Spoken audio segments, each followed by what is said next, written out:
Greg Holden, a leather jacket-clad artist, is a disillusioned young man. He gets along with people just fine, but nobody's going out of their way to call him a friendly guy. He's kind of distant. He's been that way ever since his parents died. He was 10. He's 21 now.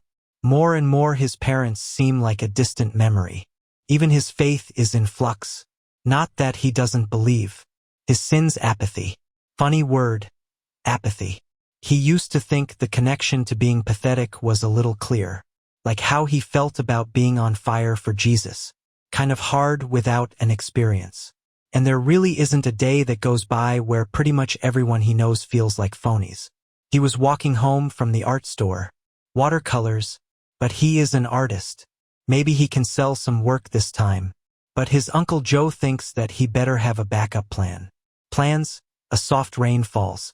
They just had Thanksgiving, and they were simple plans. No doubt Aunt April would have bigger plans for Christmas. His mind wanders as do his feet into a forest one day. It's near his small-town house. Greg has explored the forest before. The great town of Wolfsbane, Washington. But this time he's just tired of everything. So he wanders. The suffocating fog seems to echo how Greg feels. His Uncle Joe keeps getting on his case about growing up. Well, how does he deal with finances? What if he accidentally knocks up a girlfriend?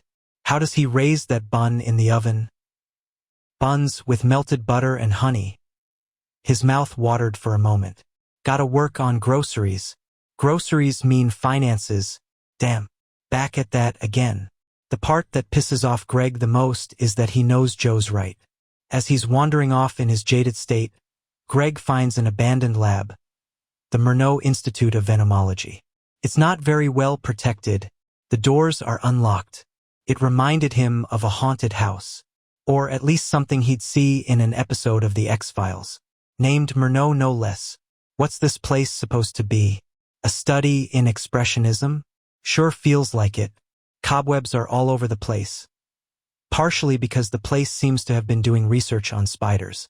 Big old posters of this abandoned project called the Spin Project. Really? Who was this joint run by? Fritz Lang? Why does he even step inside? It's not like he even cares about what's in here. Doesn't even know all that much about science. Well, it's abandoned. It feels like an office building. He could never get away with it in practically any other set of circumstances. He took a deep breath, pulled out a cigarette, and he lit up, allowing himself to slip into a quiet moment of relief. But he settles in a soft relaxation. He almost drifts. There aren't any phonies around. Just him and his thoughts. But one of those loose spiders slinks on down a web. It scurries on down his leather jacket without him knowing it. His mind too caught up in whether film noir belongs with expressionism. It lands on his hand. Damn. What the hell? He gets bitten by a radioactive recluse spider. He smashes the radioactive recluse because he definitely feels it, but something feels off about being there. Guess his rest is over, like there are secrets he shouldn't know. So he leaves the place.